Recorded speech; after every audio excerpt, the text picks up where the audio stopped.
Hello दोस्तों, स्वागत है आपके अपने यूट्यूब चैनल पर। मैं हूं अंजलि राठौर और मैं लेकर आई हूं प्रीवियस ईयर के मोस्ट इम्पॉर्टेंट ऑब्जेक्टिव क्वेश्चन जो कि पीजीटी, टीईटी और यूजीसी नेट, इसके अलावा अदर कॉम्पिटिटिव एग्ज़ाम के लिए बेहद ही इम्पॉर्टेंट है।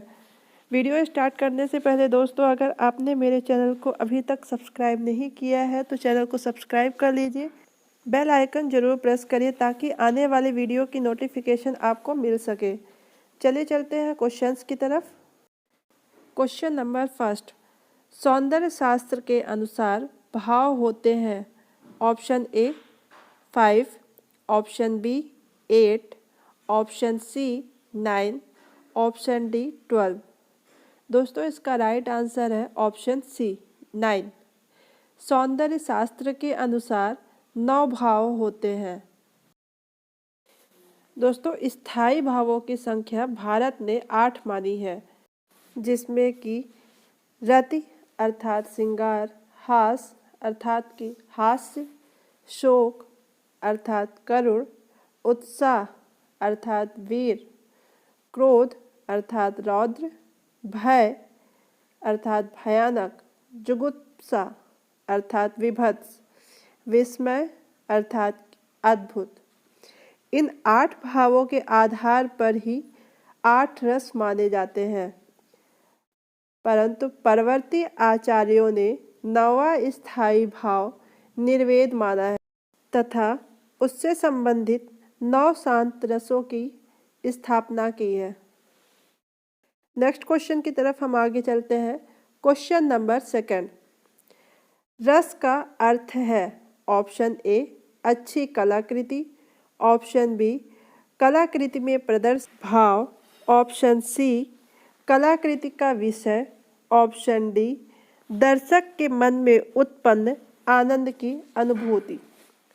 दोस्तों इसका राइट आंसर है ऑप्शन डी, दर्शक के मन में उत्पन्न आनंद की अनुभूति। रस का अर्थ है दर्शक के मन में उत्पन्न आनंद की अनुभूति। नेक्स्ट क्वेश्चन की तरफ हम आगे चलते हैं। क्वेश्चन नंबर थर्ड, वात्स्ययान रचित कामसूत्र की व्याख्या या टीका में कला के षडंग का उल्लेख किसने किया है? ऑप्शन ए कालिदास ने, ऑप्शन बी बाणभट्ट ने, ऑप्शन सी यशोधरा ने, ऑप्शन डी शूद्रक ने। दोस्तों इसका राइट आंसर है ऑप्शन सी यशोधरा ने।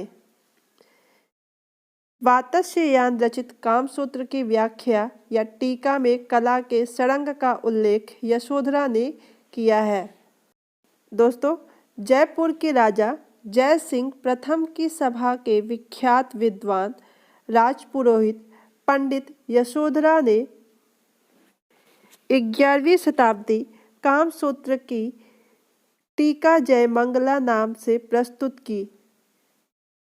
कामसूत्र की प्रथम अधिकरण के 3 अध्याय के टीका करते हुए यशोधरा ने आलेख अर्थात चित्रकला के 6 अंग बताए हैं। नेक्स्ट क्वेश्चन की तरफ हम आगे चलते हैं। क्वेश्चन नंबर 4, कला क्या है? ऑप्शन ए प्रकृति का चित्रण, ऑप्शन बी भावों का चित्रण, ऑप्शन सी प्राणियों का चित्रण, ऑप्शन डी कलाकारों की अनुभूति से परिपूर्ण चित्रण। दोस्तों इसका राइट आंसर है ऑप्शन डी, कलाकार की अनुभूति से परिपूर्ण चित्रण। कला क्या है? तो कलाकारों की अनुभूति से परिपूर्ण चित्रण है। दोस्तों कला क्या है? तो कला मनुष्य की रचना जो उसके जीवन में आनंद प्रदान करती है वो कला कहलाती है।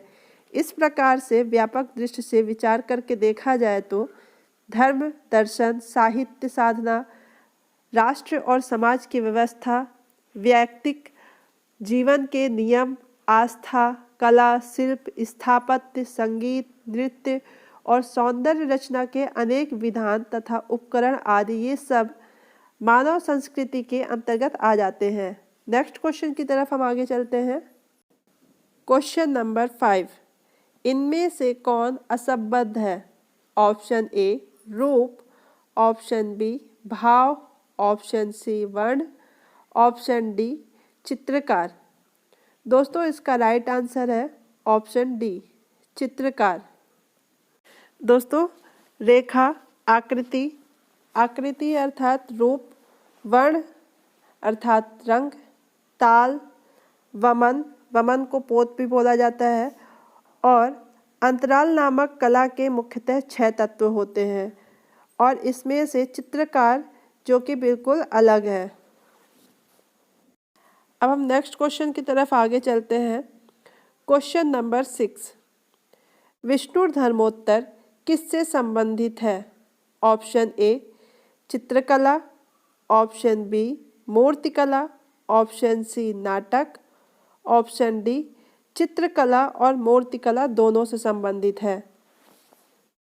दोस्तों इसका राइट आंसर है ऑप्शन ए चित्रकला। विष्णु धर्मोत्तर चित्रकला से संबंधित है। दोस्तों विष्णु धर्मोत्तर पुराण ने 3 खंड के 35वें अध्याय से लेकर 43वें अध्याय पर्यंत चित्रसूत्र नामक एक प्रकरण है। चित्रसूत्र के आरंभिक श्लोकों को पढ़कर यह ज्ञात होता है कि चित्रांकन के संबंध में उससे भी पहले ही विचार होने लगा था और मुनि वर्ग के मनीषी लोग इस क्षेत्र में क्रियात्मक रूप से भाग लेने लगे थे। नेक्स्ट क्वेश्चन की तरफ हम आगे बढ़ते हैं। क्वेश्चन नंबर 7, भित्ति चित्र कहाँ मिलते हैं? Option A Khajuraho, option B Deogarh, option C Hoshangabad, option D Sarnath. दोस्तों इसका राइट आंसर है ऑप्शन सी होशंगाबाद। भित्ति चित्र कहाँ मिलते हैं? तो होशंगाबाद में मिलते हैं। दोस्तों होशंगाबाद नगर मध्य प्रदेश के पचमढ़ी नगर से 45 मील दूर नर्मदा नदी के तट पर स्थित है। दोस्तों इस नगर से इटारसी जाने वाली मोटर मार्ग पर 2.5 मील की दूरी पर आदमगढ़ पहाड़ी पर बने 1 दर्जन से अधिक शिलाश्रय हैं जहां मनोहरी चित्रांकन हुआ है। नेक्स्ट क्वेश्चन की तरफ हम आगे चलते हैं। क्वेश्चन नंबर 8, आरंभिक ग्रंथ चित्र किस पर बने हैं? ऑप्शन ए ताड़पत्र, ऑप्शन बी कागज, ऑप्शन सी चर्म, ऑप्शन डी वस्त्र। दोस्तों इसका राइट आंसर है ऑप्शन ए ताड़पत्र। आरंभिक ग्रंथ चित्र ताड़पत्र पर बने हैं। दोस्तों आरंभिक चित्रित पोथियाँ ताड़पत्र के लगभग 22 सही 1/4 बाय 2 सही 1/4 नाप के पत्रों पर नोकदार यंत्र से लिखे गए हैं। पुस्तकों के बीच में लगभग 2-2 इंच नाप के छोटे छोटे चित्र प्राप्त होते हैं। नेक्स्ट क्वेश्चन की तरफ हम आगे चलते हैं। क्वेश्चन नंबर 9, प्रागैतिहासिक चित्र क्या है? ऑप्शन ए ग्रंथ चित्र, ऑप्शन बी गुहा चित्र, ऑप्शन सी कागज पर बने चित्र, ऑप्शन डी वस्त्र पर बने चित्र। दोस्तों इसका राइट आंसर है ऑप्शन बी गुहा चित्र। दोस्तों प्रागैतिहासिक काल के समस्त चित्रों के उदाहरण लाल, काले, पीले व सफ़ेद रंगों से मिलकर बने हैं और यह चित्र चट्टान की दीवारों, गुहाओं के फर्शों, छतों और भित्तियों पर बनाए गए हैं। प्रागैतिहासिक मानव ने पर्वतों की गुहाओं तथा कंदराओं को अपना निकास स्थान बनाया था। नेक्स्ट क्वेश्चन की तरफ हम आगे चलते हैं। क्वेश्चन नंबर 10, भीमबेटका में कौन से चित्र हैं? ऑप्शन ए प्रागैतिहासिक, option B Mughal, option C बौद्ध, ऑप्शन डी जैन। दोस्तों भीमबेटका में प्रागैतिहासिक चित्र हैं। दोस्तों भीमबेटका की गुफाएं मध्य प्रदेश की राजधानी भोपाल से 60 किलोमीटर दक्षिण में और होशंगाबाद से भोपाल की ओर जाने वाली रेल लाइन पर बरखेड़ा तथा अब्दुल्लागंज स्टेशनों के मध्य स्थित है। यह स्थान मियाँ परसू अर्थात भीमपुरा नामक आदिवासी गांव से 22 किलोमीटर की दूरी पर स्थित है। इनमें प्रस्तर सामग्री प्राप्त हुई है। वह 30,000 ईसा पूर्व से 10,000 ईसा पूर्व की है।